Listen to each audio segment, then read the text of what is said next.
jokes, stories, and commentary heard on Scott and Val Save the Universe are not necessarily the opinions of this station, its sponsors, the network, or our broadcast partners. Step back, everything will be okay. Two new heroes to face the day. Now throw all your fears away. And they're both in tights array. Scott and Val, here to save the universe. It's not a bad joke, or even a curse.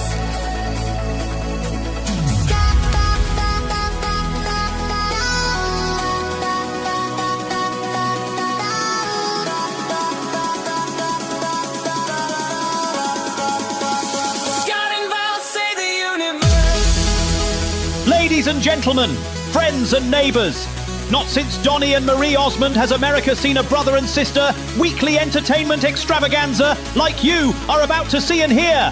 Decades of sibling rivalry in the making, a mother disappointed by both of them, plus some really bad DNA have come together to bring you Scott and Val Save the Universe. Val is looking absolutely radiant, which is impressive, considering she's standing next to her brother, Scott, a man who looks like he lost a fight with a mirror, and the mirror apologised. Scott and Val save the universe. Good morning. It's KCHW 102.7 and Scott and Val Save the Universe across the internet. So, did you forget your mic anyways? No, it was on. Okay. You're looking confused.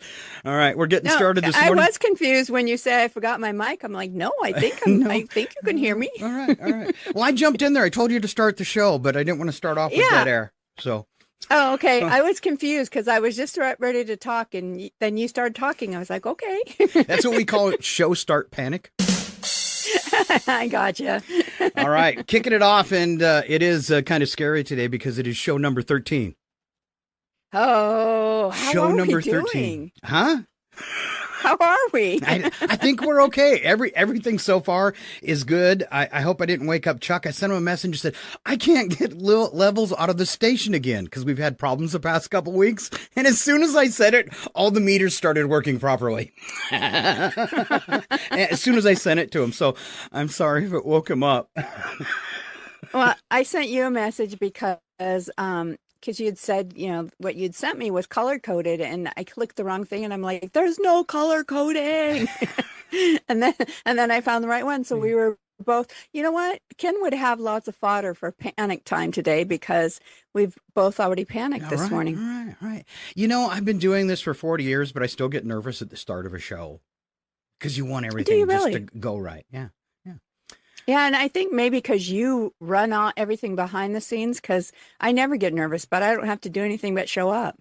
Most people have a producer and somebody running the gear for them. And let's see if I count right now. I have 1, 2, 3, 4, 5, 6, 7. That doesn't need to be open. 8, 9. 10, 11. I have 12 programs open, and I'm not going to shut the one that doesn't need to be open. It's a web design software, and it steals a ton of resources. So just shutting it down could make the whole show go. So it is what it is now. It is. All right, a couple news things I want to throw out real quick, Val. Of course, I'm sure if you were really tracking March Madness, you know this, but Wolverines beat the University of Connecticut last night, 69-63 to win the 2026 NCAA men's basketball tournament. Michigan's first national title in 37 years, Val. 37 years. Wow. Yeah. It was all despite the game being called some of the worst shooting in Madness history. Oops. When you're the worst, but still the best. What does that say? Yeah. All right. And then a little notice I want to give. This is a news story strictly from Scott, because you might have more than one Facebook page, or you might manage a few Facebook pages. And I just want to point this out because this was a really good phishing attempt. I checked it out because it just didn't seem legit. So if you have more than one Facebook page, you get this thing called Meta Business. And me and Val, it is the bane of our existence. Right, Val? Oh, for sure. For sure. It's some horrible stuff. So it's just a horrible site. But I got a message through it. So from Meta, from Facebook, saying that I ran an ad that was not legal and I needed to reach out and contact them and do some verification. Well, I just did a fake commercial. So I kind of got sucked in a little bit. But I did check it and it wasn't real. But it looked so legit.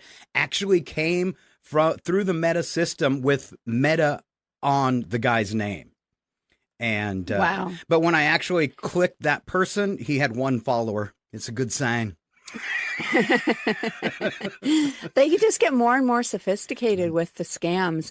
We had someone who did all their due diligence, thought that they had covered every base. They talked to experts. They talked to their bank because they were getting a car from out of state, like a classic car. I mean, they did everything you would expect somebody to do. Everything looked so legitimate, from the guy to the escrow company that they were supposed to put their money in, to all the paperwork to buy this car. So legitimate. $22,000 they were scammed out of. No. Yes. No. And so it's just, I mean, it was the most sophisticated thing I've ever seen. Wow. So yeah, Wow. It's crazy. All right, Val, what is on our show today? I know we got some goodies. We do. We have Whacked Out Weather with Alan Two Shoes Milani. We have Joe from Ski by the Sea Entertainment News. And we have Weekend Sports Shorts with Nigel. Odd News. Scott has a fake commercial. And our newest skit, Future News, is just minutes away. Directly followed by what we should have started with, Panic Time. Oh, so good. Yes. Hey, Val, will you do our new followers? I just want to do a quick check and make sure we're broadcasting in all of our streams. All right. Okay. Our new followers this week are Tiffany, Sue, Paru, Norma, Robert, AD, Derek, Joe, Donnie, Tammy, KJ, Chris, and Chris again. Thank you guys for following us this week. And just please say hi too on whatever platform you're listening on, and let us know you're there and what you think of the show. All right. If it's kind and constructive. Yeah. I mean, as long as it's constructive, it doesn't have to be that kind to say you guys shouldn't do this. Okay. Yeah. Yeah. All right. Yeah, right. Like, see, I got some new glasses for today. I forgot to put them on. I was going to try them out. Let's see what Val thinks. And you guys can vote on Facebook, new glasses, because I usually don't wear ones like this. What do you think, Val? Oh, it's very retro kind of, but that's such a huge style, is kind of those black frame glasses and stuff. I like it. See the gray on the bottom. Does it make me look smarter? Because that's what I'm going for.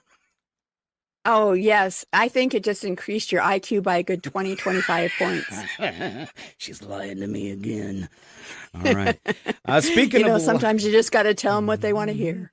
Speaking of lies, this is a big one for Val's fans. It's what Val thought about in the shower this morning.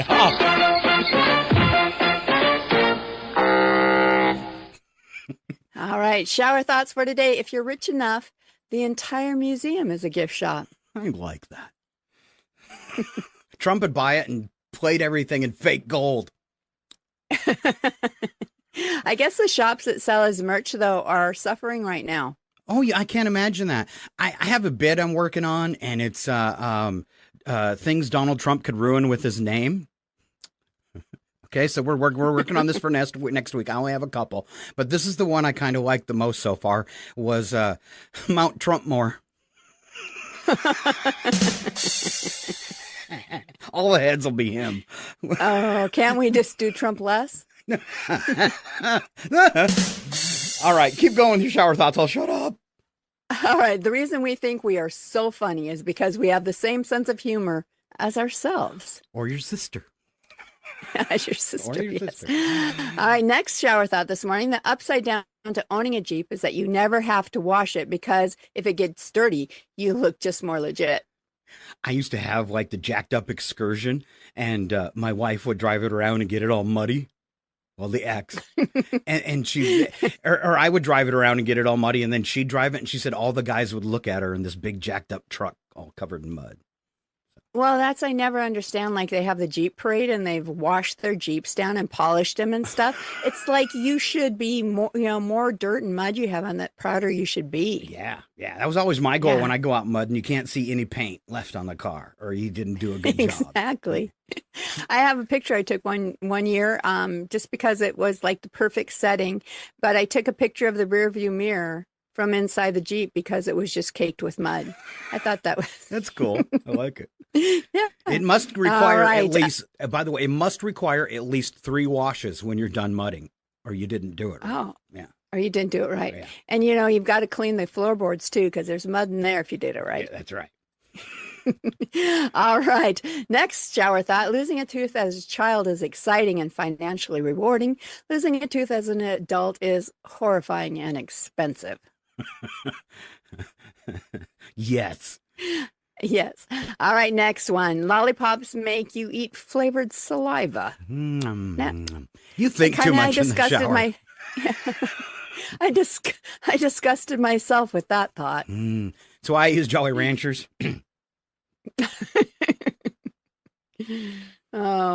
Okay. Next one. And this one's going to blow your mind. All shoes are a foot long, despite the actual length of your feet. Okay. Courtesy laugh. Thank you. Yes. Pity laugh. Okay. And finally, my last shower thought for today. Many people like Scott are dealing with baldness twice in their lives. Yeah, I had hair like yours, 3 months ago? Yeah, and I would say the good thing is that on this show you cannot tell that you've lost some hair. It's nice. From but the camera angle. Yeah. I took a pill and Oh, not the one that you not want to the think blue of. one I usually take. And I just want to say something so bad. literally 3/4 of my hair fell out in 6 weeks and they never warned me. Is that a lawsuit? Wow. You would think it'd be somewhere in the list of 150 possible side effects. I think so. Well, and if I would have read it, but I'm always afraid to read the side effects because it makes me, what do they call that? When you get like a hypochondriac. Yeah. I think so. Maybe. I'm worried about it. So that qualifies. All right. Exactly. All right, Val. Easter just happened, right? And I have everything I learned from the Easter Bunny this year. Oh, you guys are on speaking terms again? We are. All right. First thing he told me, don't put all your eggs in one basket, Scott. Especially as much as you trip and fall. And when I got angry, he said, hey, everyone needs a friend who's all ears. Oh, that's bad. And I was still kind of sad, and he says, there's no such thing as too much candy. Oh, I have to agree with him there. Is that what rabbits do? And then he told me all work and no play can make you a basket case. And then he said, Scott, let your happy thoughts multiply like rabbits. Oh. Good advice right there. It's working. The grass is always greener in someone else's basket. Important one. Probably one of the wisest things the Easter Bunny told me. Some body parts are floppy. Oh, and they can be, and it's considered, really good if you're a bunny. Yeah. And the last one, and I'm going to share this with the ladies. Remember, a cute little tail attracts a lot of attention. Wise words from the Easter Bunny. All right, we're going to go back and forth on these. These are peeves that your dogs hate about humans. And Val, you get to start with potty humor. Blaming your farts on me, not funny. Not funny at all. Yeah. All right, more peeves about dogs. Take me for a walk, then not let me check stuff out. Exactly whose walk was it? That's a good one. That is a good one. This is what Charlie, our dog, thinks. Any tricks that involves balancing food on my nose, stop it. Just cruel. Yeah. Any haircut that involves bows or ribbons, you know why we chew your stuff up now. Poor poodles. Oh, the sleight of hand, fake fetch throw. You fooled a dog. Woohoo. Good for you. What a proud moment for the top of the food chain. He told you. Take me to the vet for the big snip, then act surprised when I freak out every time we go back. Same thing happened with my doctor. Oh, same thing. Oh, getting upset when I sniff the crotch of your pants. Sorry, but I haven't quite mastered that handshake thing yet. I like that. Dog sweaters. Hello. Haven't you noticed the fur? Oh, our last dog thought for today. How you act disgusted when I lick myself? Look, we both know the truth. You're just jealous. Wow. Things that made your dog angry. You ready for my fake commercial, Val? I am ready. Do you think people are ready for my fake commercial? Well, that's, remains to be seen, but, So I did want... Everybody has a distinct sense of humor. That's right. So and apparently a couple people have mine because I was really excited that it's only been up like a day and a half and I got a couple thousand views on it. So I was really excited about that. And that's like pouring gasoline on an idiot like me. If I do something stupid and you go, yay, Scott, you did something stupid, I'm going to do 100 more. So I was out in the woods. Don't encourage him. Yeah. I was out in the woods and I was tracking a moose and I did a video on that. It went over really well. And I was actually outside painting and had the idea of something I saw in the bathroom that day and came up with this fake commercial. It's in 9:16 for a cell phone. So I kind of want to get Val's expressions. So I'm going to leave it on this screen. Okay, here we go. This one is called Tiny Comb. Enjoy. And if you're listening on the radio today, you want to go to our Facebook page at some point today and catch the visuals on this. And you wouldn't have to thumb through the whole show. We've got this one up as a single short that is only 2 minutes long. All right, here we go. Tiny Comb. Hey guys, it's Scott from Scott and Val Save the Universe, taking another one of my luxurious walks through the woods, which gives me a chance to talk about something that's really important to me.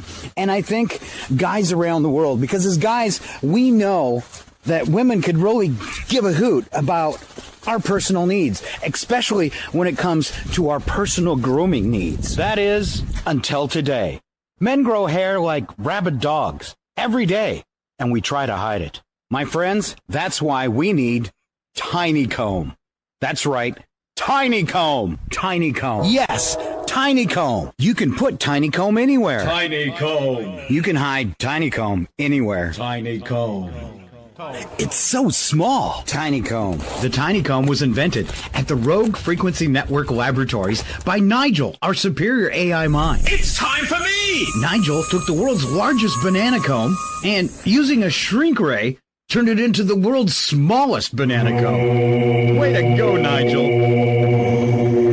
Tiny Comb. Tiny Comb. It's so small. Win Scott's precious Tiny Comb. Details and how to enter to win in the comments section of this video. Warning, keep Tiny Comb out of the reach of small children. Never use Tiny Comb around the ears, mouth, nose, or face. Tiny Comb is extremely flammable. Never drop Tiny Comb. Never taunt Tiny Comb. Tiny Comb. Tiny Comb. Tiny Comb. For all your hair, you just can't bear. Put a tiny comb in your underwear. Tiny comb for me. Tiny comb for you. Tiny comb. It for women too. It's so small. It's so small. Oh, it's not for this woman, though. There ain't no way that tiny comb is going through this hair. No. And in fact, when you first came on the camera, if I go back to January when we started the show, your hair was only on your shoulders. I think I have been taking a collagen supplement, and I don't know if maybe that's why. I think it probably is. All right. Yeah, I know that I have to trim my bangs, or trim my brain too. Trim my bangs every couple weeks. So.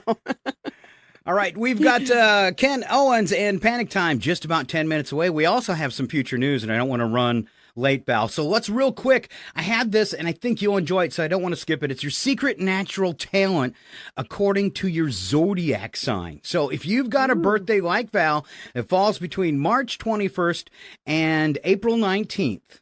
You are an Aries, and that means you have the gift of inspiration. And I would say that about my sister, too. She's very inspiring to people. Aries are all about forward motion, taking chances, so it's not surprising that without any effort on their part, they inspire people. And would you like... Wow. I thought Gemini fit me pretty good. Oh, it fits you to a T. So Gemini, May 21st to June 20th, you have the gift of language. You can talk to anyone, anywhere, and at any time. Oh, so true. And I don't even need them to be able to talk back to me. Let's keep going. It's all about you talking. That's right. It's Trump derangement syndrome. All right, Taurus, you have the gift of culinary arts. I was expecting to say anger. Val, tell us about cancers.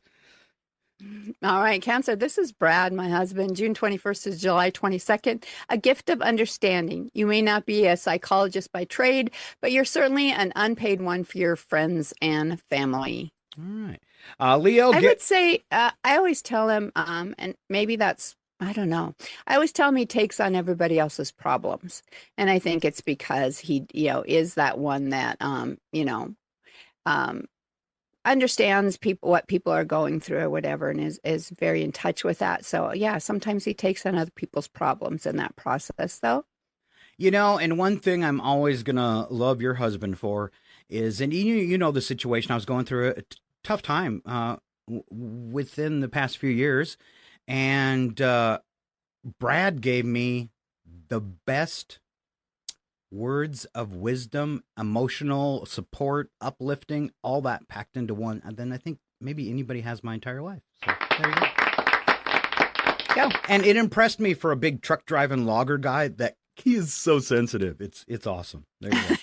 He is. Sometimes he's more sensitive than I am, but that I think is the difference between Cancer and Aries. There you go. In a nutshell. All right, we got to hurry up. Virgo, gift of accuracy. Libra, gift of justice, because they do the scales. Val, Scorpio, and Sagittarius?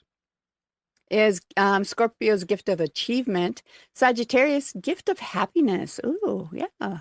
Capricorn, gift of dedication, gift of confidence for Aquarius, and Pisces have the gift of creativity. Okay. All right. I know that's definitely true for my son Matt and his music. He's very creative in that way. So yeah. All right, and that fits him. All right. Let's move along this morning. Always fun, always goofy. Ladies and gentlemen, It's time to strap in. 5, 4, 3, all systems go. 2, 1. We have it time.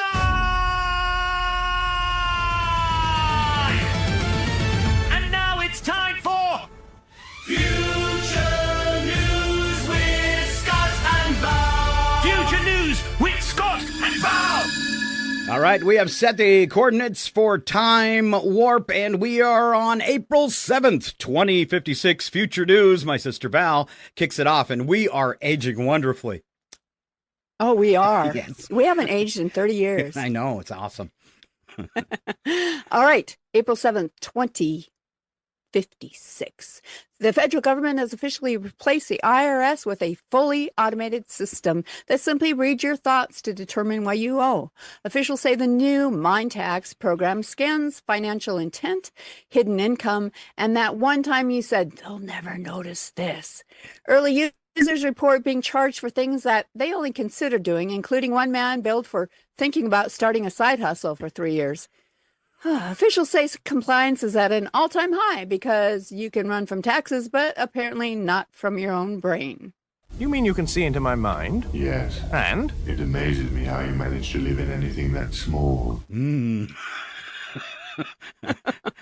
Typical IRS. California startup has introduced self-driving shopping carts that follow customers around the store and offer real-time judgment on your purchases. The carts use AI to suggest healthier options, cheaper alternatives, and occasionally just whisper, "Really?" When certain items are added, one shopper reported abandoning their cart after they loudly announced, "This is your third frozen pizza today." All right. My shopping cart yesterday called me too fat. And then he said this. The more contact I have with humans, the more I learn. You know, I think husbands sometimes do that job for you. Ooh. Who needs an AI self-driving shopping cart when your husband walks behind you and says, "Really? You really think you need that?" Oh, and yeah, we do that. All right. Oh, all right. Next, in 2056, a new social media platform has launched where users can only post things they actually mean. The app uses advanced AI to detect sarcasm, exaggeration, and fake enthusiasm, automatically rewriting posts into brutally honest statements. You know, Trump does not need this at all. Early adopters say it's refreshing, but socially devastating, with one user's post changing from "had a great time tonight" to "I stayed for 20 minutes and wanted to leave immediately." The platform is gaining popularity, but mostly among people with nothing left to lose. Oh. You have hate mail. You have more hate mail. Your hate mail box is full. Oops. All right. Oops. Future sports. Oh, where's Nigel? Major Baseball League has announced robot umpires that not only call balls and strikes, but also provide commentary on player decisions. During a recent game, one batter struck out and was immediately informed by the system statistically that swing was a mistake. Players have filed complaints saying the robots are technically accurate, but emotionally unnecessary. And now a word from a robot umpire. Don't you know what it means to be the referee? Of course I do. It means I'm on the ball side. Oh. They are on the ball side. That makes sense. All right. It does. A tech company has unveiled a new feature that allows people to replay their dreams in full cinematic detail the next morning. While marketed as entertainment, users report unintended consequences, including relieving stress dreams, awkward moments, and one extremely vivid dream about forgetting pants in public that now feels legally binding. I hate those dreams. What about pay-per-view? Pay-per-view, anyone? Some dreams would be, instant horror classics, and others comedies. Mine would not be at the theater. I'll do it. In your dreams. Let me give you the same advice my father gave me, all right? Give up hope. Look at me. Dreams are for suckers. Ain't no future for you. No future for you either. All right. Education schools have replaced detention with real-world simulations where students who misbehave are dropped into virtual environments like customer service jobs, rush hour traffic, or family group chats. Early reports show dramatic improvements in behavior of the kids, especially after one student spent 2 hours trying to cancel a subscription with no customer support options. I hate that. Educators say it builds character in teachers and teaches kids exactly how exhausting adulthood really is. All right, let's find out. So where is it? Where's my food? That's when you work at fast food. I really think that this should actually come true for the future. I think it would be brilliant. I hope you gave somebody an idea. Okay. All right. Make that happen. All right. And finally today, April 7th, 2056, scientists have created a translation device that allows humans to understand what pets are actually thinking. We told you a little earlier if you caught that skit. While initially celebrated, the rollout has led to an unexpected emotional consequence. Dogs reportedly express constant love and excitement, while cats have been described as deeply critical observers. One cat allegedly communicated, "I only tolerate you," before just walking away. That's kind of true. Dogs are always obnoxiously lovey. Cats, obnoxiously cruel. They're cruel. You made the cat angry. You do not want to make the cat angry. Where's my food?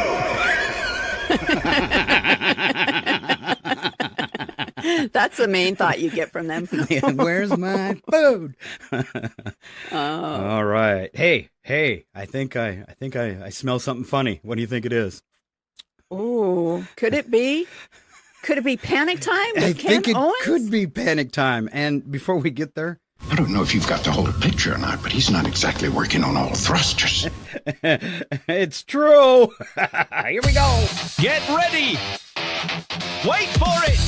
It's panic time. Calm down. It's not the end of days. And now, your panic time host, Ken. You kids get out of my yard. Owens. Hey, you kids, get out of my yard, And welcome to the show, the one and only Mr. Ken Owens. Good morning, everyone. Well, it's another week. It's Tuesday. We survived the weekend. We all know what the weekend was, right? Yep. Easter. It was Easter. Yeah, if you didn't know, just look at Ken's backdrop today. Oh, yeah. A fridge full of eggs. He laid a lot of eggs. Wait a minute. What is behind me is actually what's in all of your homes. Yes. I mean, we all had a great time, right? Okay. Everyone, no one needs to panic. Wait, Easter is over. It is time to panic. I mean, okay, so you had the whole family over, 3 grandkids, 2 great-grandkids, everybody. Big Easter dinner, big Easter hunt. Well, everyone loves a good Easter hunt, don't they? But wait. That's 12 eggs per kid. Plus, you have to make extra beef, for the potato salad. I got to have more eggs for the deviled eggs. Oh, now your refrigerator, it's 64 eggs. What are you going to do with 64 eggs? I mean, you've got deviled eggs, you've got potato salad, you've got eggs stacked behind eggs like some kind of protein apocalypse. And the smell. Oh, this is where the panic starts, everybody. I mean, you've got so many eggs, you don't even have room for your food anymore. No one wanted to take them home. Your grandkids have all left. Your family's all left. But you are left with what? This. This is what your house looks like. And then you start doing, what do I do? I mean, I've got all these eggs. I mean, how long do eggs last? I mean, you're starting to do they turn green? Do they smell? I mean, what do you do? Oh, so what you do is you go, hey, okay, I've got all these eggs here. I'm gonna make up a lot of deviled eggs. Here you go. So you go and you got your plate of eggs and you go over, ding dong. Hey, we don't do this enough. Anyway, we were thinking about you guys. Hope you had a great holiday. Anyway, here are some deviled eggs. We were just thinking of you. And they're like, you've got what? And as they slowly open their door, you see what's behind me at their house. And they're like, no, thank you. We don't want any deviled eggs. We have enough eggs of our own. I mean, then what do? Then they're thinking, this is like, those are the egg people. Are those the same people that leave those zucchinis on our porch every year? Oh, they're also the zucchini people. And then you go home and your husband's like, they didn't want them. What are you going to do with all this? Anyway, you're starting to think, well, maybe we could put them and plant them in the backyard. We'll just throw them out in the backyard. Well, unfortunately, as you were talking before, your dog loves bringing those eggs back in. But now they're not just eggs. They're a mess on your floor. And, you've got... Oh, my God, the dog's now involved. You've got this mess all over your house. Then they're starting to rot. They smell. I mean, what do you do? I'm going to tell you what you do. When no one's watching, throw it out. Get rid of it. You're not going to eat all those eggs. What do you guys think? I was hoping... Poor trash man when he has to pick them all up. Oh, I mean, you got the big garbage bag. We talked about going down the thing with the garbage guy in that row. Anyway, so then, yes, you just, everyone, my advice is throw them away. Because, well, you want to know why you throw them out? Because you're never going to eat all those. You're going to save your house. You can put food back in your refrigerator. But hey, everyone, stop panicking. Remember, Easter is 363 days away. The kids will be back. More eggs. So, hey, you're only getting rid of them for a little while. They'll be back. Anyway, this is Ken with Panic Time. And hey, happy Easter. Now you need to panic. You know, Ken, you had me at zucchini people. Those zucchini people. I'm not a zucchini person. Good. No, I'm the one that, I shut the door. I'm like, oh, thank you. Or you look out the little peephole, and you're like, it's the Nelsons. They've got zucchinis. But real zucchini people, what they do is they come to your house and they just put them on the porch. And then they ring the doorbell like some kid game and they run away. And you're opening the door and you're like, you look around, then you look down. It's worse than a religious visit. Because there's nobody there and they left a zucchini. Yeah. Oh, I would be so happy. We have a neighbor that brings a zucchini and I love it. I'd be the odd one out. Bring me your zucchini. I'll make zucchini boats and zucchini lasagna. I'm all about it. Wow, you're the only person to ever say that. You've set it up. You're going to find zucchini stacked against your door like they're building a pyramid. I hope so. Anyway, that's what you should do. Just throw the eggs out. You're never going to be able to eat them all. Maybe save one or two. But otherwise than that, anyway, thank you. This is Ken with Panic Time. There you go. Ken Owens with Panic Time, his stinkiest episode yet. That absolutely stunk. In a good way, though, but in a very good way. Don't take that wrong. In a good way. Yeah. Yes, don't take it wrong. I can't believe you said that, Val. Wow. All right. Moving along with the show, me and Val do this thing each week, or, well, once in a while, I shouldn't say each week, called Answer Wrong and Win. And what we do is I have these answer wrong and win questions that you have to give a wrong answer to. And I feed it to Val, and then I choose my answers as well. We meet here on the radio, and we see who had the best choices. All right. Now, unfortunately, Val's only had since about 9:45 my time. So like 6:45 this morning to take care of this. So and I did not take care of it at all because we were talking and getting different things ready for the show. Oh. So I just looked at him like 2 seconds ago. So you're going to win today. Okay. But we'll see what I can come up with. All right. Maybe you just have to fly by the seat of your pants. First answer wrong and win question was, and I'll give you mine, and then you can that'll give you some extra time. And then you can give me what comes into your little brain. I mean, your big brain. Yeah, All my right. big brain. And pro and college basketball, what is the court made of? I couldn't decide on just one. First was cheese, because that's kind of obvious. And then I thought, hey, what about IKEA flooring that hasn't been tightened? Sounds dangerous. What about recycled gym teacher whistles? Oh, dangerous again. Yes. Hardwood. My answer. Hardwood, but emotionally softwood. I'm not done yet. Okay, I thought you were talking like you had two possible. No, answers. I got a whole bunch. I didn't know you. Okay. I'm trying to see if I can steal yours by the time I get there. Okay. Okay. All right. Hardwood, but emotionally softwood. And by the way, this is what are the basketball courts made out of? Old cafeteria tables glued together. That's actually pretty good. All right. Well, they could be glued with just the gum underneath them. All right. In pro and college basketball, what are the court made of? The gum. Yeah, they just stick there. Whatever Home Depot had on clearance. Okay. And the last thing that pro and college basketball courts are made of, the shattered dreams of benched players. That was the best. All right. That was the best. And what did you come up with? I came up with two just on the fly. One was, and this I'd actually written these two down before we started. So my one answer was rubber. Okay. Extra bouncy. Help them bounce that ball. Yeah. And then the other was glue. Ooh. Nobody's going anywhere. This is the most boring game of basketball. I wish these guys would move.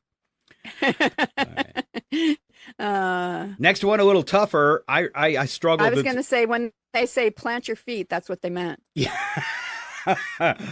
Name a person whose face you'll see on Mount Rushmore. I chose Nick Cage. Nicolas Cage. I just, if I could put anybody else's face, I couldn't decide who it would be. And it was a toss up between William Shatner and Nicolas Cage, but I'd really kind of see Captain Kirk up there. So, okay. My answer was Kristi Noem. She was the governor of South Dakota, and those lips would make an interesting carving. Go watch that R-rated comedy movie, Team America, and think about that again. Okay. All right. You can fast forward to it till you get to the Mount Rushmore scene, but you should do it. I'm just saying. And if you've seen that show, you know exactly what I'm talking about. All right. What's something people put on a birthday cake that needs blowing out? And I chose Grandma's vape cloud.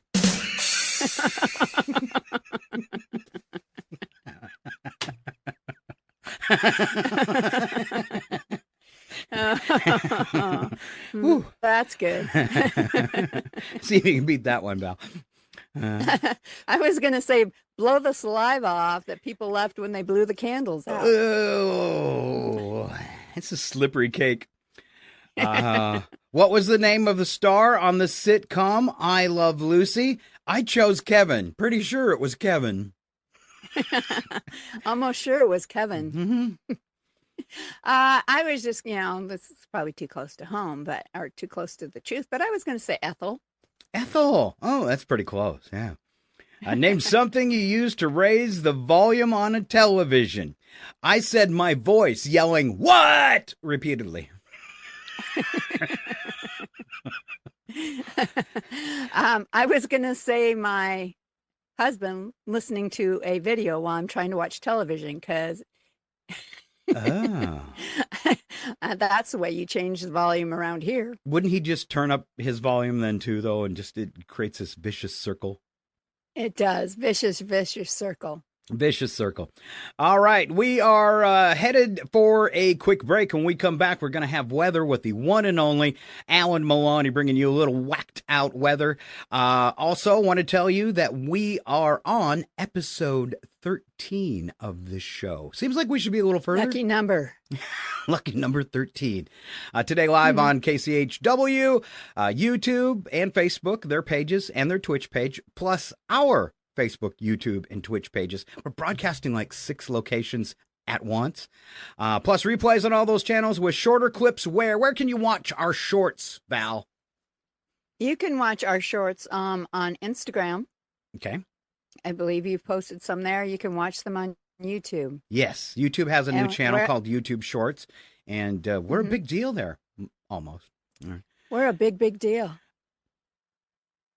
And we're back, and I'm going to apologize to Alan. I was queuing up your weather intro, and I hit delete. Oh, no. Thanks, buddy. So sorry. Alan's got a very, very cool weather intro, and I will just do it. The one and only Alan Maloney and his whacked out weather. It is our 13th show, you know. Coming in subpar again. Yes. Thank you for pointing that out. Excellent job. It's my job. All right. So I know where you are stuck as you get into weather today. You guys have a beautiful day in Eastern Washington today, don't you? Val? It is Alan? a gorgeous day so far, my friend. Oh, man, I opened up the web cameras for Chihuahua as I was logging into the radio station, and I could see the beautiful skies coming your way and the beautiful temperatures. So Did you see that bright orange orb in the sun? Yeah, the sky? What was that? We don't have that in Maine. We're not sure. We think possibly the moon is on fire. Oh, well, we have a black hole here. Well, nice. I don't know about everywhere else, but right where our house is, we live in a wind tunnel. So it is so windy here this morning.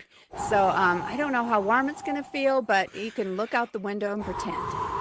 That'll probably keep me off of the e-bike today. It's outside that's windy, Alan. Yeah, I won't be getting on the e-bike. All right. That's why they call them two shoes. Yeah. I prefer something a little more solid. All right. What do you got for us today, Alan? Oh, are you ready? I am. Let's kick things off in the Pac Northwest, where the weather continues its long-term relationship with clouds and refuses to define the relationship. From eastern Washington through Idaho and into western Montana, expect a classic spring mix, scattered showers, some mountain snow, and temperatures hovering in the 40s and 50s. Not cold enough for winter, not warm enough for happiness. Basically, the meteorological version of Scott committing to plans. Yeah, Scott, we're still waiting on that. I'll let you know. Mm-hmm. It's coming. Moving into California, things calm down a bit. Northern California hangs on to a few showers early, but central and southern parts are looking drier with mild temps in the 60s and 70s. Translation, Los Angeles will once again be insufferably perfect while everyone else deals with actual weather. Across the Rockies and into the plains, things get spicy. Developing system will bring gusty winds and scattered rain midweek, with thunderstorms firing up across parts of the central and southern plains by Thursday into Friday. Some of these could turn strong. Think heavy rain, hail, and wind. So if you're traveling through Oklahoma or Texas, keep an eye out for storms, and maybe don't take weather advice from Val, who still thinks partly cloudy is a personal trait. Yes. Only when I have that cloud hanging over my head. Right. Why would today be different? All right. The Midwest and Great Lakes get a bit of a roller coaster. Cooler temps early in the week, then a gradual warm up into the 50s and 60s by the weekend, with off and on showers as systems slide through. Nothing too wild, but enough to keep your umbrella emotionally confused. Heading into the Northeast, expect a chilly start with temps in the 40s and some brisk winds, then moderating into the 50s and even low 60s by the weekend. A few scattered showers pop in and out, but nothing that screams cancel your plans, more like mild inconvenience, which coincidentally is also how Val describes Scott. Mild inconvenience? I'm her brother. We love you, Scott. And a major annoyance. Wow. Wow. Shut up, Wesley. Tell us how you really feel. That's the first time I've got to shut up Wesley in a long time. That is. You deserve a good one. Sorry, Alan. That's all right. Down in the southeast, it's a wetter story. Florida and the Gulf Coast see periods of rain and storms early in the week, thanks to a passing front with warmer, more humid conditions. Building back in by the weekend, highs climb into the 70s and 80s. Basically, summer's knocking, and it's not asking permission. Wrapping up out west again for the weekend, conditions settle a bit through the northwest. Keep some clouds and light showers around because, of course, it does. The rest of the country trends milder, with spring trying to act like spring. All right. That's it nationally, folks. All right. I've got some sound effects if you brought some space news. I have, my friend. Are you ready? I'm ready. Space news with Alan Maloney. Space weather. This sounds more like a battle. But over on Neptune, it's a brisk minus 350 degrees with sustained winds over 1,200 miles per hour. So breezy. Expect methane clouds, violent storms, and absolutely no chance of Scott showing up on time, because even light travel's slower out there than his response time to texts.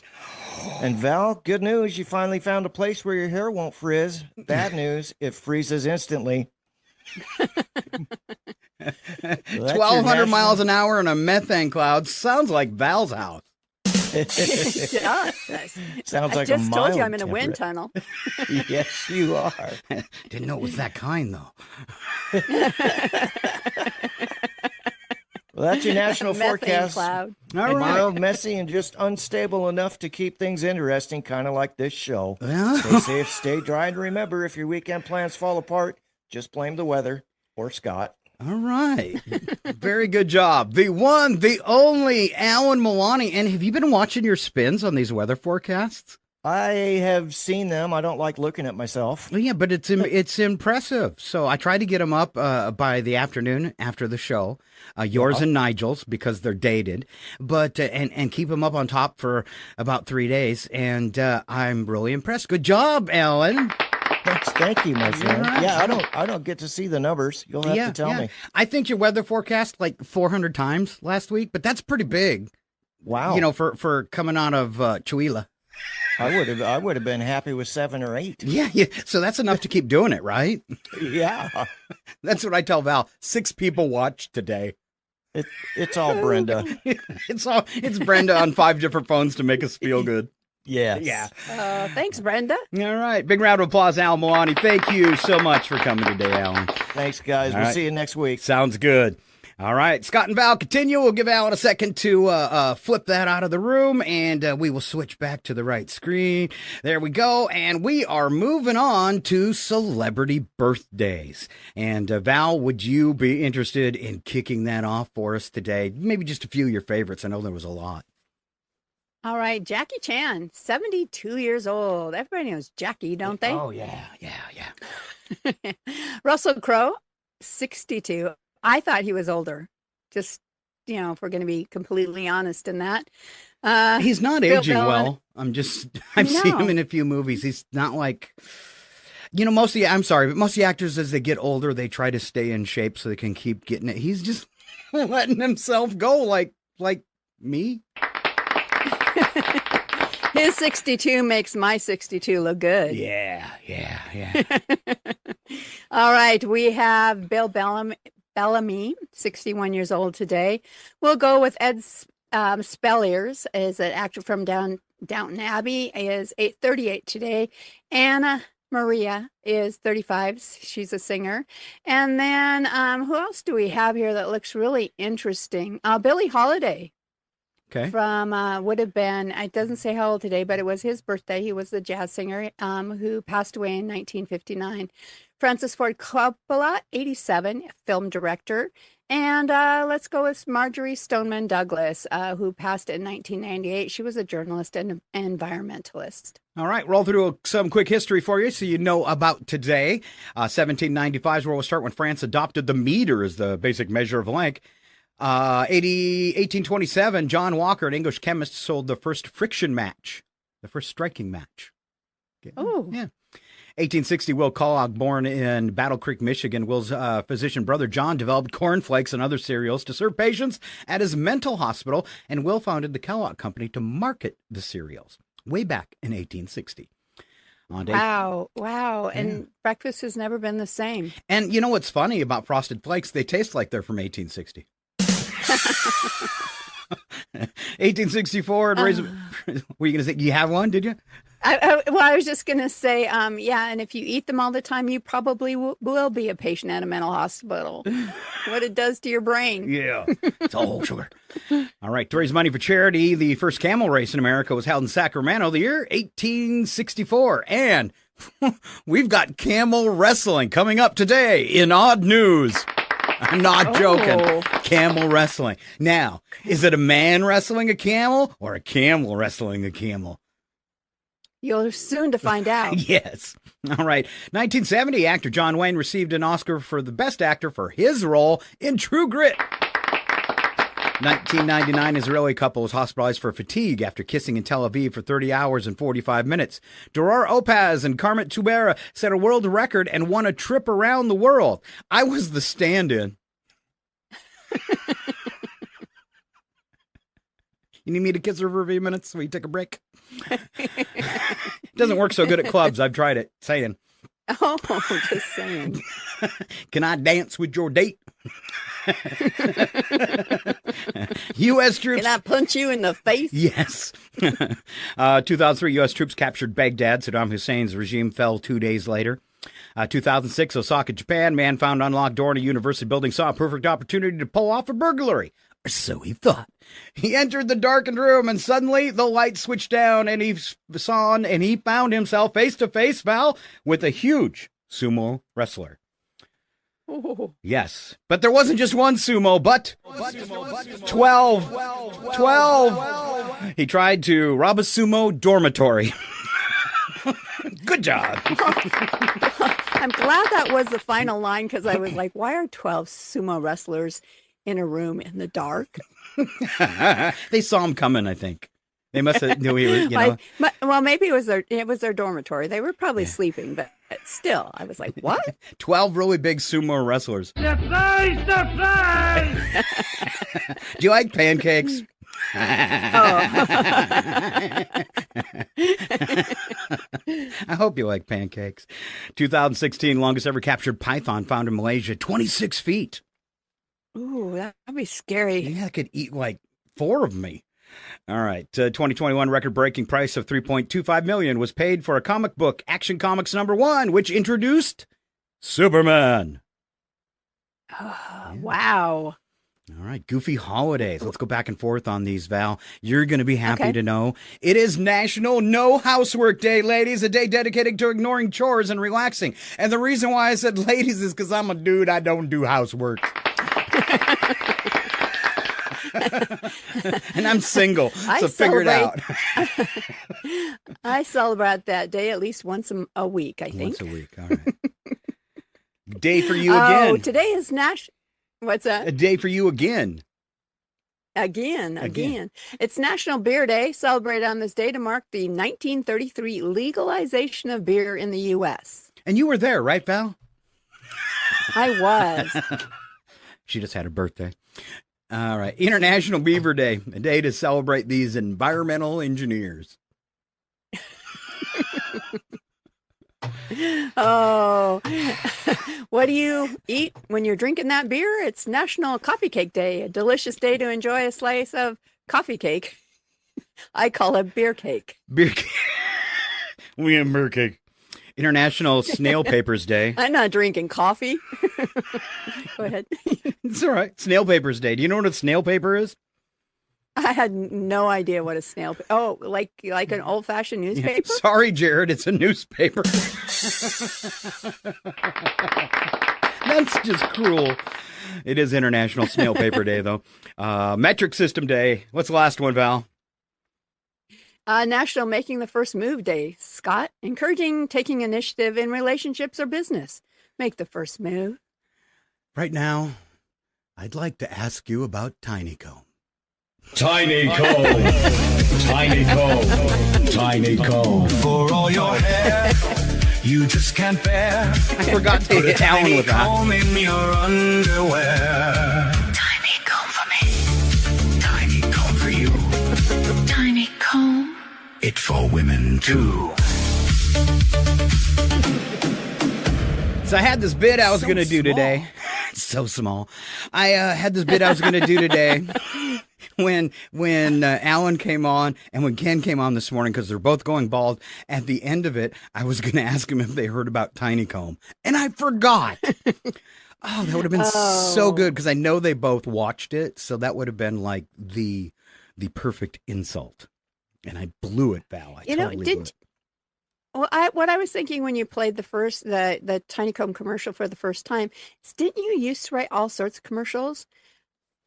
Back in the day, didn't you have one for like something that smelled like tire rubber or something? A candle that smelled like tire rubber? Yeah, and I had a whole line of things that smelled like other things. And one of them was a perfume by GM called Eau de Toilette. And it was made for women that like to attract guys. And it's like, I remember one of the lines in there's, you can dress in a vinyl seat cover. Or you can try new General Motors Eau de Toilette. Comes in three distinct comes in 3 distinct flavors, or scents, I should say.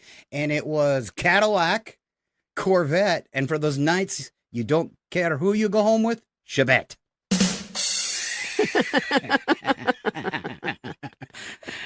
So, yeah, I'll dig those out someday. But, you know, it's when you listen to something you did 10, 15 years ago when I first started the radio station, you listen to some of those funny commercials, they don't age well. You know, it's like they need to be freshened, that kind of stuff. And speaking of needing to be freshened, Val, there's one guy that needs to be freshened more than most. And here he comes. Ladies and gentlemen, the show that goes nowhere yet somehow everywhere is about to astound you again. Live from the tropical country of Belize, it's your RFN entertainment guy, Joe. What? Joe Wools. Joe Wolchinski. No? Woolzinski. Close enough then. It's time for Ski by the Sea from Scott and Val Save the Universe. And a big welcome to the Scott and Val Save the Universe show to Joe Wilzinski. Good morning, Joe. Hey, good morning. I gotta send this text back. Hang on a second. I will destroy you and your family. Send.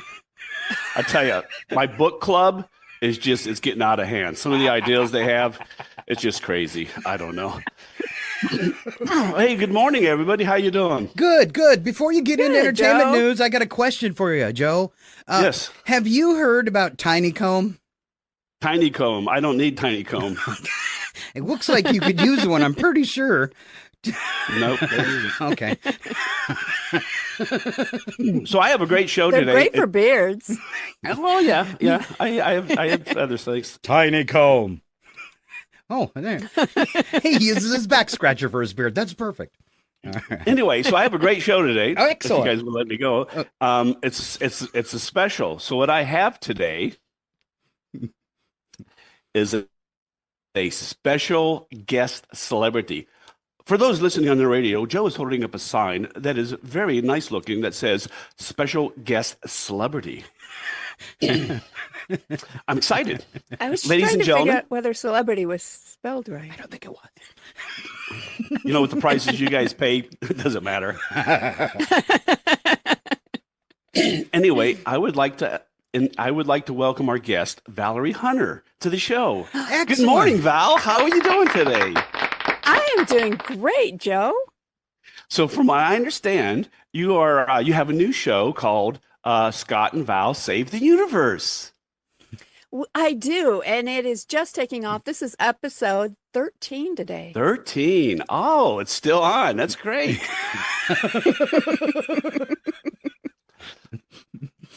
Tell us about the show. Well, on our show, we feature Ski by the Sea, who gives us our entertainment news. Oh. He is probably, the drunkest of the bunch. And not yet, but wait until noon.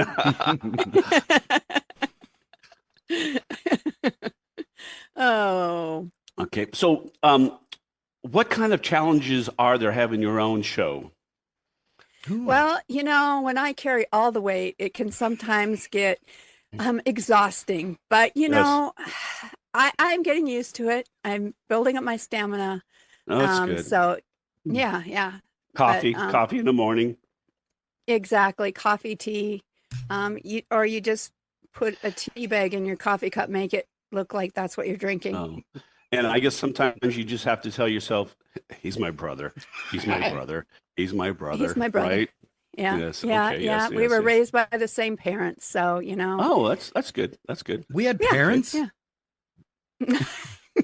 So that goes to my next question. How is it working with Scott? Working with Scott, you know what? I couldn't ask for a better co-host because we laugh at the same jokes. So no matter what anybody else thinks, we think we're funny. Mm-hmm. Well, that is what is important. Yes, it's very important. Have you heard about Tiny Comb? Oh, So your show has different segments. What are those? Tell our audience about those segments. well, we have several segments. We do Future News, which is all about the year 2056. We have Odd News, which is all about the craziest people in the world. We have Weather with Alan Two Shoes Milani. We have Panic Time with Ken Owens. And of course, as I mentioned earlier, Ski by the Sea with Joe Wilzinski. Oh, okay. So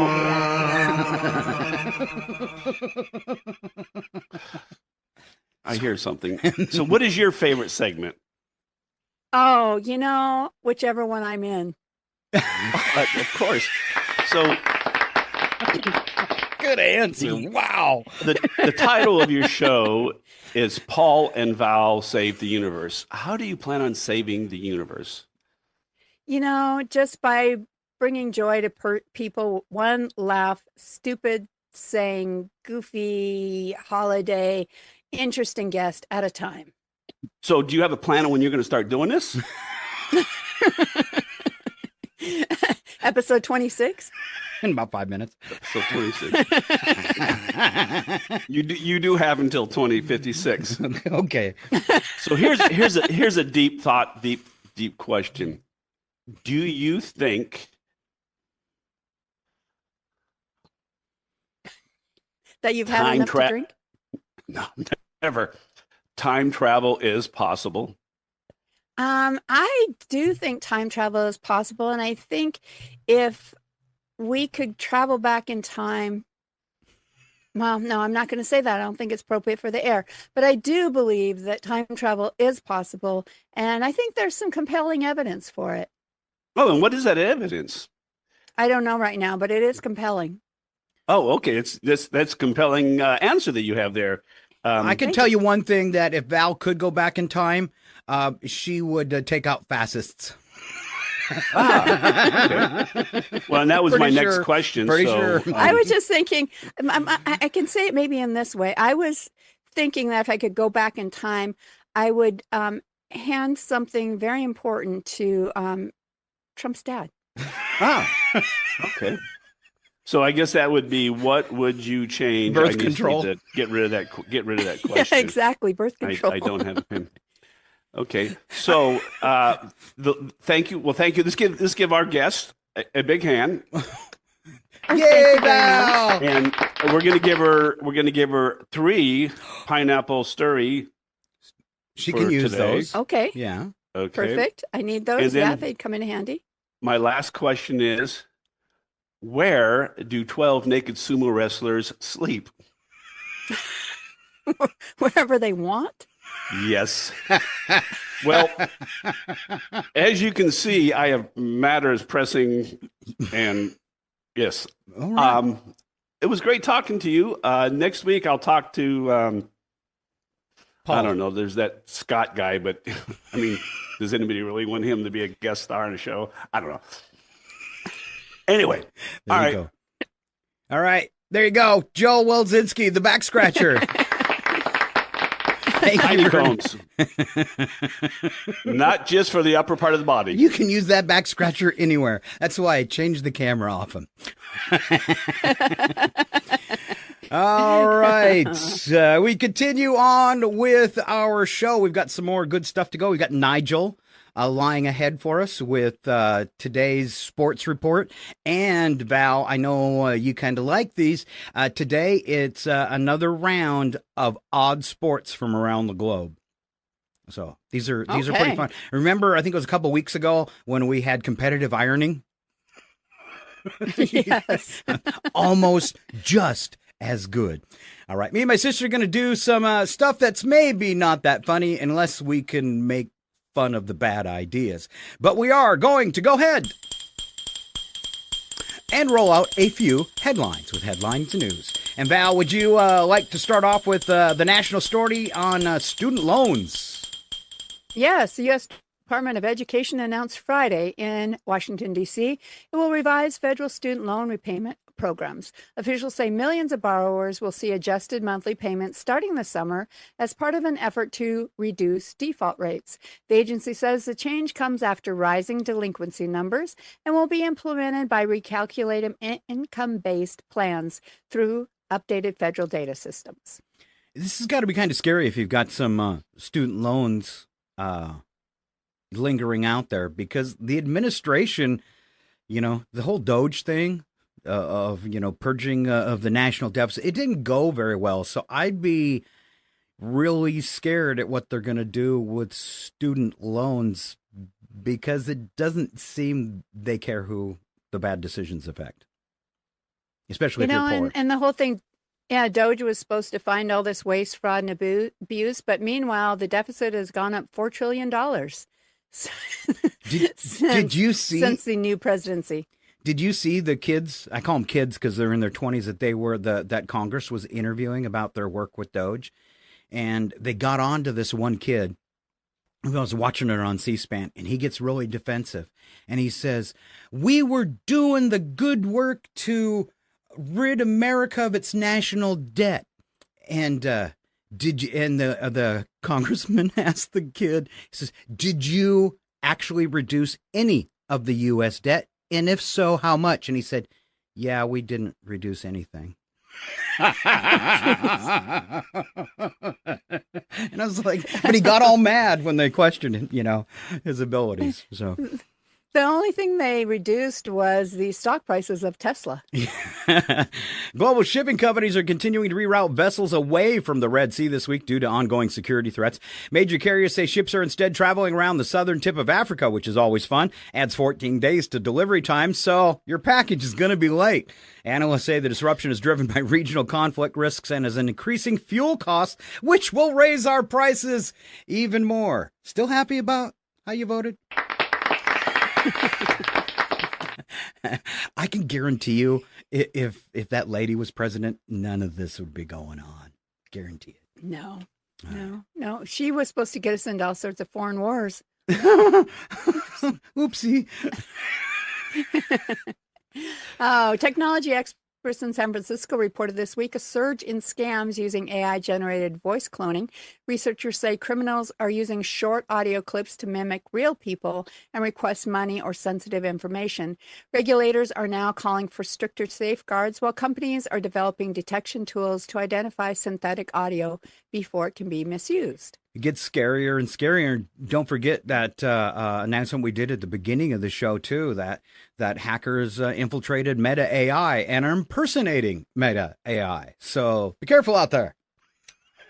Right. And I think, the more you're on the radio like us, that the more audio clips there are out there for people to mess with.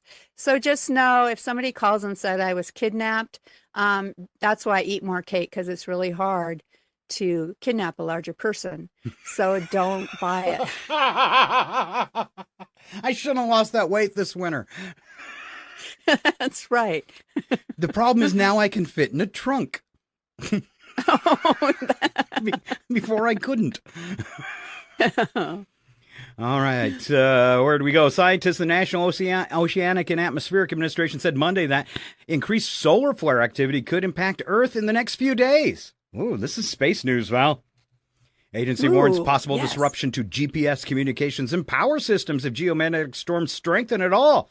Researchers say the activity is tied to the sun's current cycle peak and are monitoring conditions using satellite data, which might not work if they get blasted by the sun.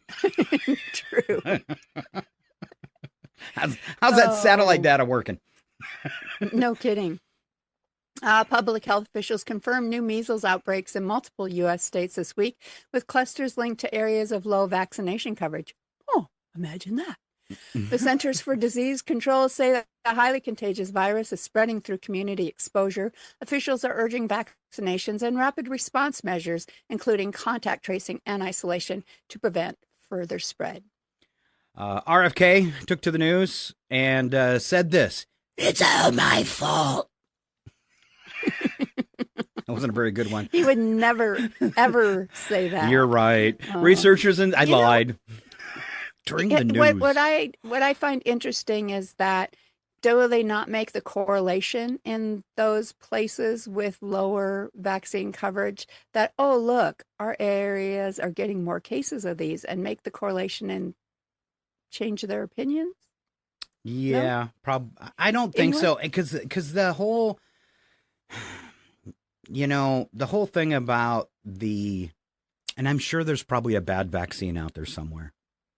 I'm sure there's been mistakes and stuff, but that whole thing about it has just gone to a ridiculous level. So I was on a dating site and I'm looking for the girls that lean left, and there was one on there. And at the end of the thing, and I've seen this a lot of times, but usually it's conservatives.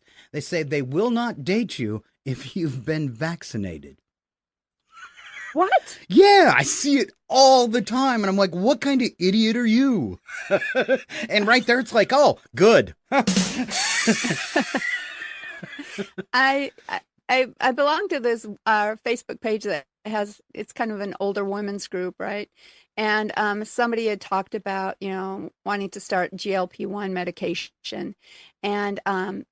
And of course, there's some troll on there that goes, what if they invented the GLP-1s to catch all the people that COVID didn't get, right? God. And I was just like, oh my gosh, Take an IQ I couldn't test. help myself. Yeah. My response was, what if they created the COVID test and the GLP-1 drugs to save people's lives? No, they wouldn't do that.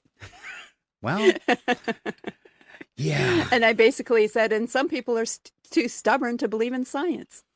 Now, this dating site, though, I was talking about, and this gal, I could understand it if she was of childbearing age, maybe.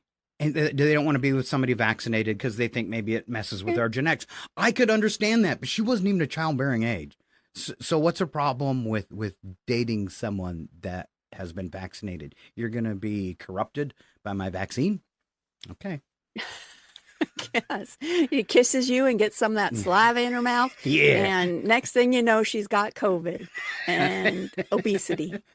I still love the day the guy said, begged me not to get the COVID shot. And I said, because it had a chip in it. And I said, I hope it's XP. Because that's the only operating system that worked. I had somebody I know ask me if I thought it made people magnetized people. And I was like, it was such a stupid question that I told Brad, next time I'm with her and I walk by a metal building, I'm going to throw myself up against it. Get a spatula. All right, here's some good news, Val. You ready? Okay. Yeah, I'm ready. Researchers in Sweden announced new findings this month showing a blood test may detect Alzheimer's disease years before symptoms appear. I need this right now. Scientists say the test identifies specific biomarkers linked to brain changes, allowing earlier diagnosis and treatment planning. Research is moving toward broader clinical trials to confirm accuracy across larger populations. But some very good news.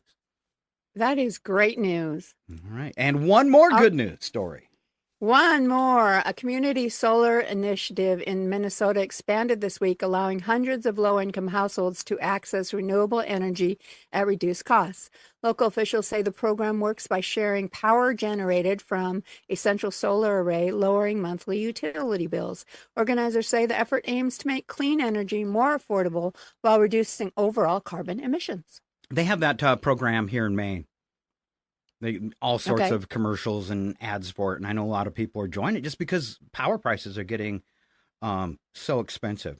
And then they've changed the rules on solar. Like the power companies no longer have to buy it back. And I'm not sure which president did that, but shame on them. That was a good thing for people where the excess power had to be purchased. But all right, those are a look at headlines. Of a round of applause for me and my sister just because we're here. And I felt like pressing another button.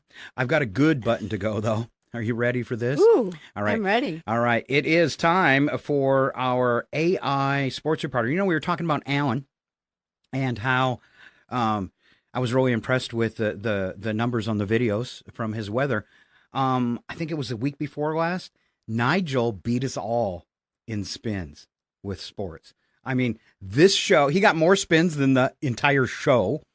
And all all of our guests too, the little clips I cut. Wow! So wow! I guess we say, "Way to go, Nigel." And here's pat him on the back, but he has no back. Well, sometimes he does. Virtual back. All right, our back AI. Talk. Yeah, back talk. Our AI sports announcer, Nigel Wobbleton Teacup the Fourth. Hello once more, lovers of athletic dignity, which you will not find here. It's time for post-game therapy and the world's oddest sports part 3. I am Nigel Wobbleton Teacup the Fourth, and we continue our exploration of sports that began as either a dare, a misunderstanding, or a pub bet that spiraled out of control. Brace yourselves. First, shin kicking from England. We return proudly to Britain, where common sense once again took the afternoon off. Shin kicking is exactly what it sounds like. Two competitors grasp each other by the shoulders and attempt to kick the living daylights out of the opponent's shins until one falls over. Historically, participants stuffed straw into their trousers for protection. Modern rules allow padding, which is comforting, because nothing screams sporting integrity like mutual lower leg assault in a field. It is part martial art, part K-pop dancing gone wrong. Number 2, Hornerson from Switzerland. Imagine baseball. Now replace the ball with a small projectile called a nose, which is launched at terrifying speed using a flexible rod.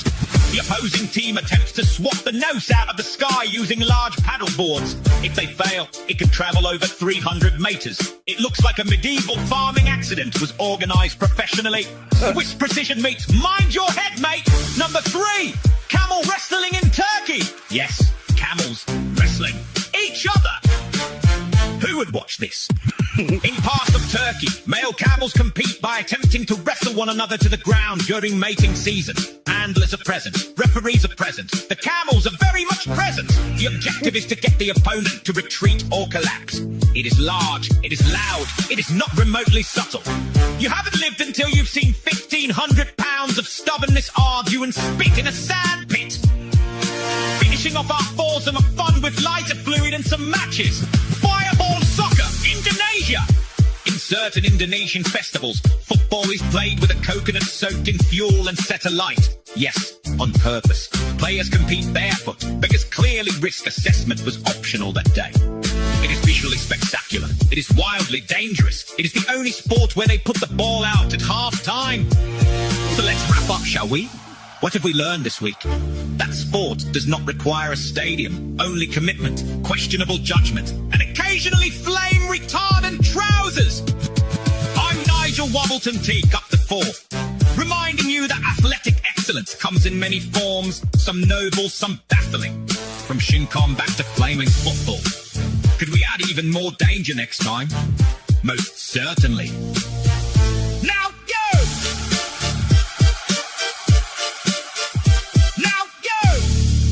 There you go, Nigel, with our RFN Sports for today. Nigel, have I talked to you about Tiny Comb? Okay, there's somebody that does not need the Tiny Comb. All right, just minutes away from today's odd news.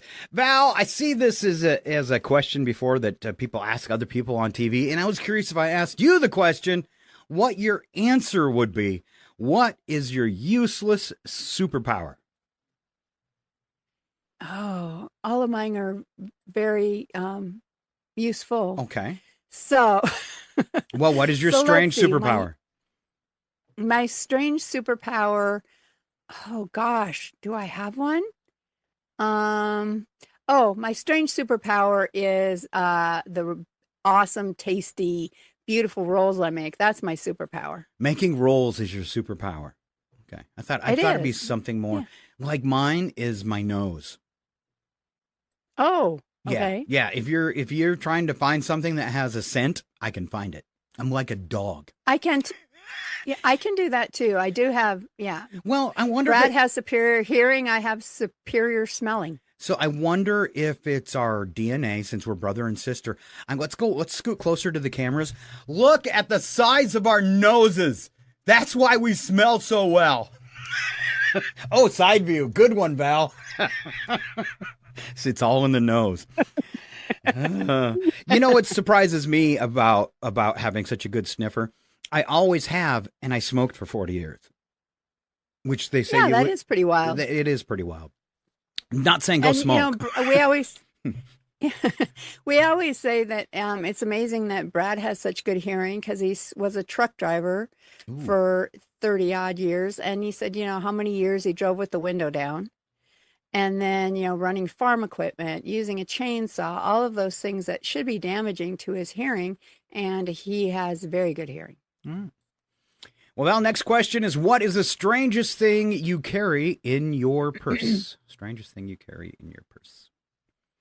I hope it's a gun. Oh. No.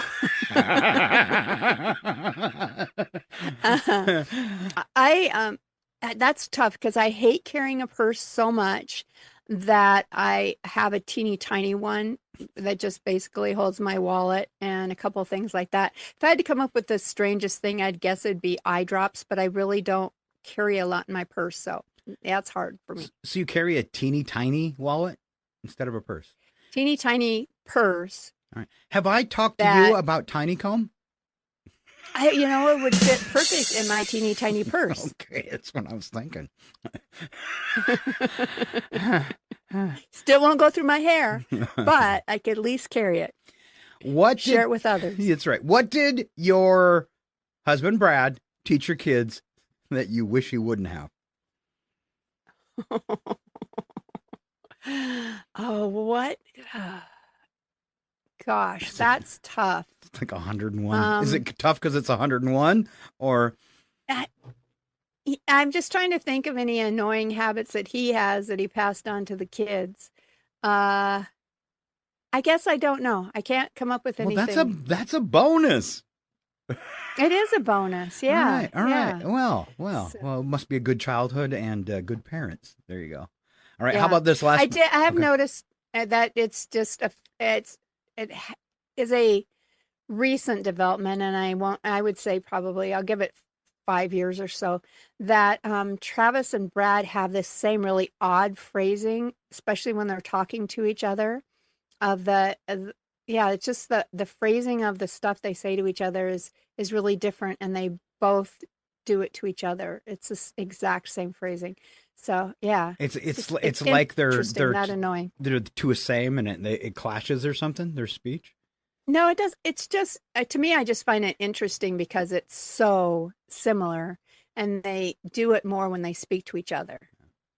That's like calling our family in North Dakota. I can't tell the difference between Randy or Clint or Chad.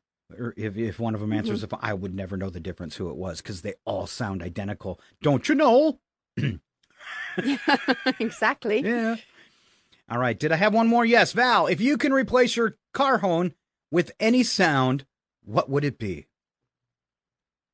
My car horn with any sound, what would it be? It would be a cackle and then the witch is back. All right. You know what mine would be, right? Would it be something? Yeah, I was going to say Star Trek phasers. Yeah, some lasers. Yeah. I shoot them as they run by. That would be good. I want to see it. All right.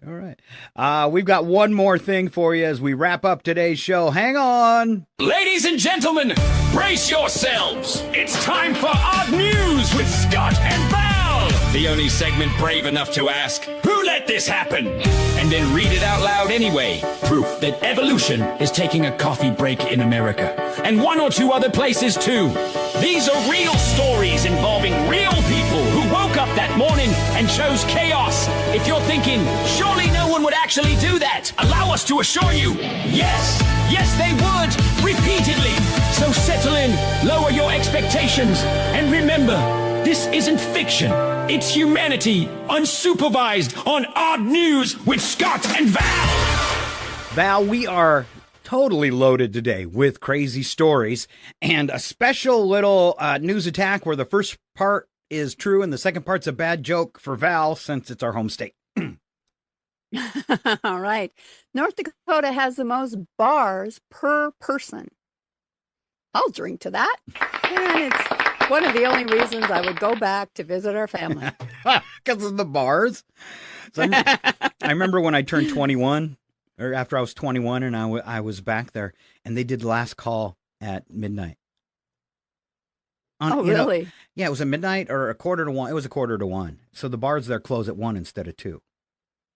Oh. So yeah. I was like, oh man, because I'm partying with the nephews, having a good time. I said, I don't want to go home. And I said, it's okay. You just go to the quickie window. And they have in the bars in North Dakota, as you're leaving the bar, there's a window like McDonald's, and you can order alcohol to go. Still today.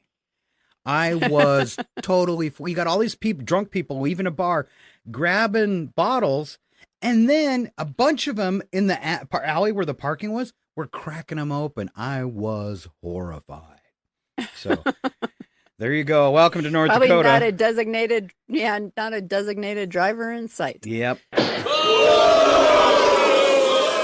All right. To go along with that, according to a report, the skinniest state is Hawaii, but that's because you lose a lot of weight out swimming those sharks.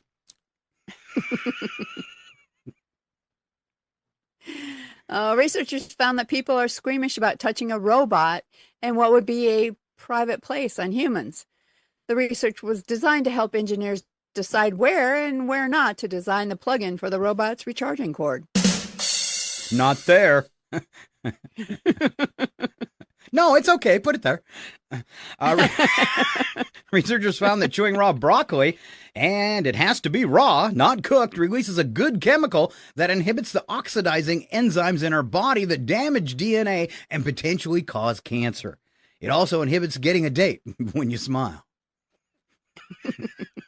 That broccoli stuck in your tooth? There's evidence that dinosaurs performed mating dances. Scientists think the dances may have been the cause of their extinction. They died of embarrassment. It's the same reason I die at the club. My little arms. Oh, I've seen you dancing on the radio. Oh, yeah. I got the moves. According to a study, women who move their bodies frequently while talking with men are trying to get their attention. One sign a woman is not interested in a guy: when you approach her, she turns and talks to her friends, even though they're make-believe. I thought she froze like a statue. Yeah, I don't think she's interested. All right, we wrap this up with our wacky but true stories. We don't add anything to these but music. All right, I think, how many do we? I wrote 8 songs again, so get ready. There's some juicy ones. Here we go. Val's up. First song, wacky but true. All right. Police in Florida were searching for a suspect who fled on foot after a minor incident, only to find him attempting what can generously be called strategic hiding. Officers say the man ran into a nearby neighborhood and chose a random backyard shed to conceal himself. Unfortunately, the homeowner was inside at the time and noticed the door slowly creaking open. Instead of calling it quits, the suspect reportedly tried to blend in by standing completely still inside the shed while the homeowner stared directly at him. Police arrived shortly after and took him into custody without incident. Authorities say the suspect is now facing charges and a lifetime ban from playing hide and seek. I'm invisible. I'm invisible. I'm invisible. He ran from the cops like a budget action flick. Ducks in a shed like, yeah, this'll do the trick. Homeowner staring like, sir, can I help? Man froze solid like a weird garden elf. Hide and seek champion, worst in the state. Pick the one shed with the owner awake. Hands at his sides like he's part of the scene. But you're not invisible, you're just completely seen. All right, your authorities in the UK say a man taking his driving test made an unusual attempt to improve his odds of passing. Examiners noticed that the key answers and reminders had been written directly onto parts of the vehicle's dashboard. Yes, clearly visible to the driver during the test. The notes included basic rules like speed limits and road signs, which raised immediate concerns about overall preparedness. The test was quickly terminated, and the man was told he would need to retake it without turning his car into a chalkboard. Officials say studying is a courage, just preferably somewhere other than the windshield. Reading and driving never mix. Never. But, that could be a way to remember it. There you go. So I don't understand why they had to stop it. Pulled up to the test with confidence high. Dashboard screaming answers like a desperate guy. Speed limit 30 written bold and loud. Man turned his Honda into a classroom for clowns. Drive-by cheat sheet written in plain sight. If you need notes, you ain't driving tonight. When your windshield's yelling, turn left here. Maybe take the bus for another 10 years. Probably. At least. At least.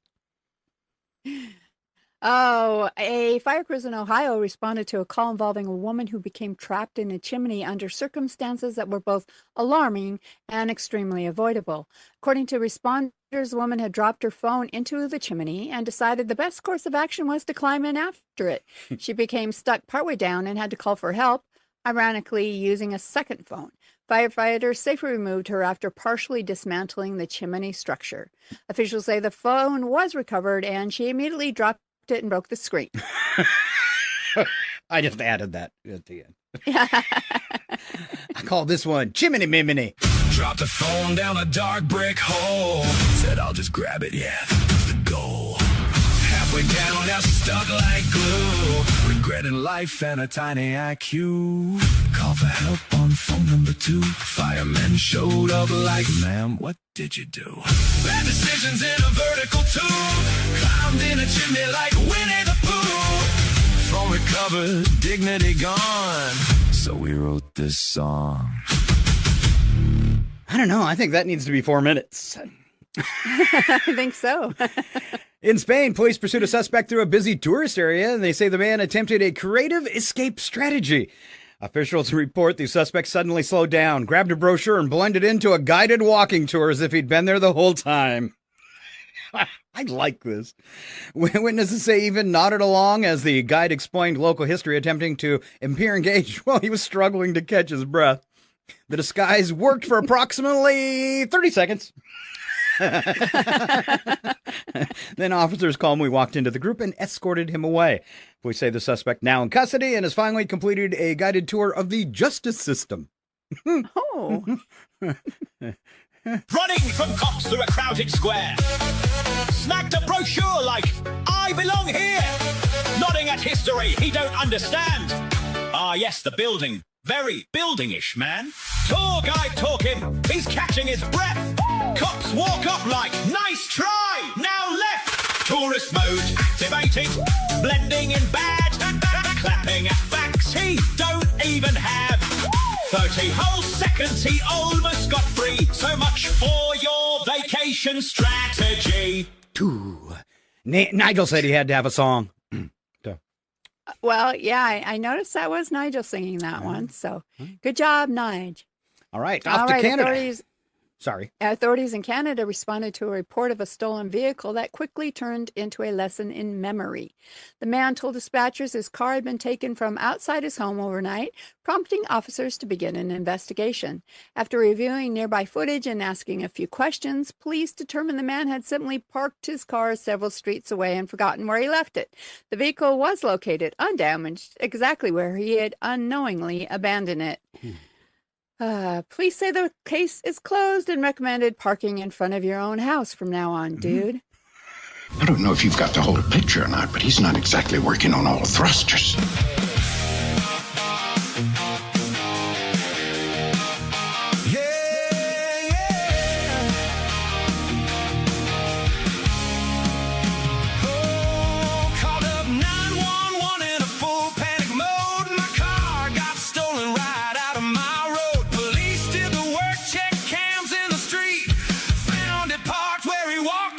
Week man stood there, couldn't believe the news. He was robbed by his own memory issues. Parked it somewhere, and you just knew. Bad guys took it, but the bad guy was you. Oh, I hate when that happens. All right, today, Val, we both get kicker stories. You know, where you save the best story for last? Ooh, we both get one? We both get one. All right, I think it's my turn, yes? Residents in a neighborhood in California were left puzzled when a car horn began blaring continuously in the early morning hours. When authorities arrived, they discovered the source. A dog left inside of a vehicle was stepping on the horn and continued to trigger it repeatedly. Attempts to calm, this is in the middle of the night. Attempts to calm the dog from outside were unsuccessful, as it appeared to believe it was performing an important task. Yeah, letting his owners know they left him. The owner eventually returned and resolved the situation, apologizing to neighbors who had been awake for the entire performance. Officials say the dog is fine and is now pursuing a career in music. He plays the horn. Yes. And the title on this song, the aptly named song, is Horn Dog. 3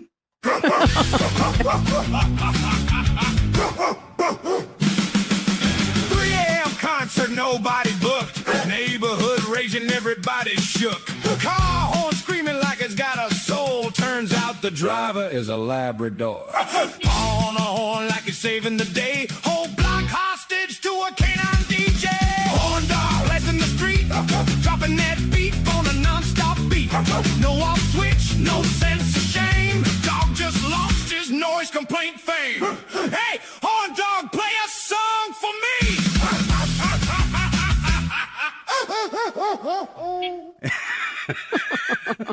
That's a pretty good song. Just got to say. Oh, yes. Now I get the next one. You do. At a community event in Ireland, organizers attempted to break a local record for the largest gathering of people dressed as historical figures. Participants arrived in full costume, ready to be counted and documented for the attempt. However, one participant, dressed as a medieval knight, reportedly wandered off during the counting process, got distracted by a food stand, and forgot to return. Because official rules require an exact head count, the missing knight caused the entire attempt to fall short of the record. Organizers say the man later returned, still in costume, asking if he had missed anything. Officials say the record attempt failed because of one single night's side quest. Oh, that's so embarrassing.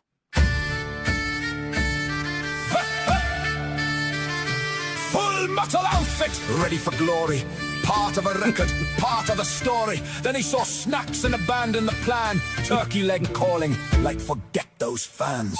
They counted heads, came up one short. Sirloin wandered off for food court sport. A hungry night without a quest. Armor on, brain on vacation at best. Missed the record for a bite and a chew. Camelot's finest said, wait! What'd I do? A hungry night without a quest. Armor on, brain on vacation at best. A hungry night without a quest. Armor on, brain on vacation at best.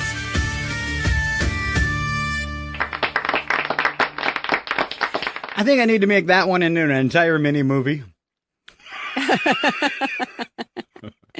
So here's my problem, just because as you were talking and you were talking about how we both got, a funny closing story. For some reason, I was thinking that mine involved a dog as well. So I kept waiting for the punchline to be something about a dog. But I didn't say that, Val.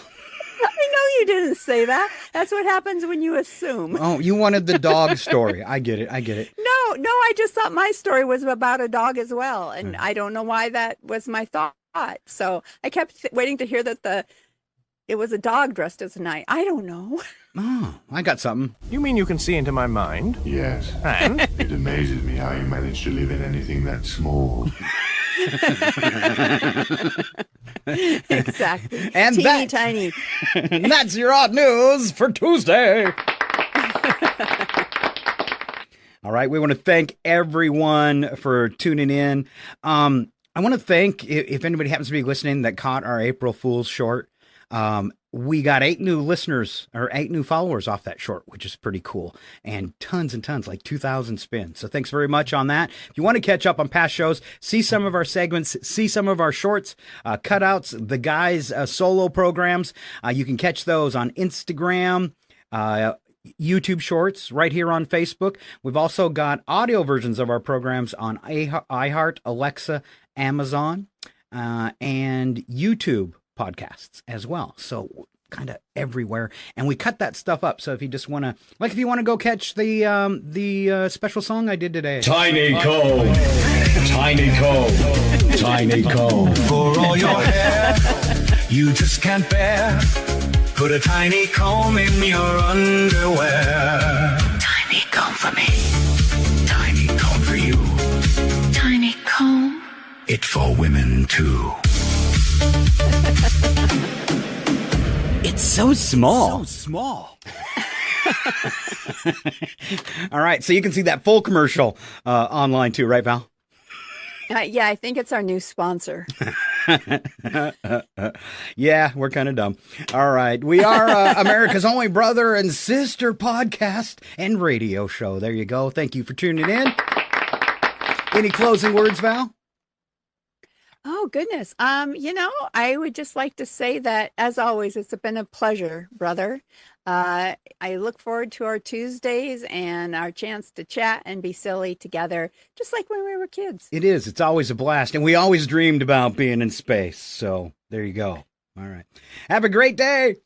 Step back, everything will be okay. 2 new heroes to face the day. Now throw all your fears away. And they're both in tights array. Scott and Val, here to save the universe. It's not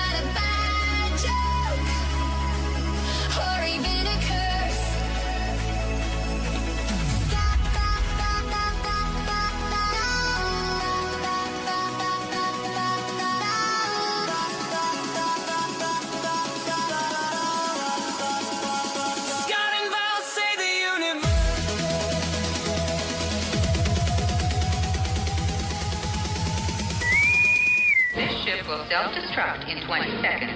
This is your last chance to push the cancellation button. Engage. Don't forget, catch Scott and Val here every Tuesday morning at 7:20. I hate this job.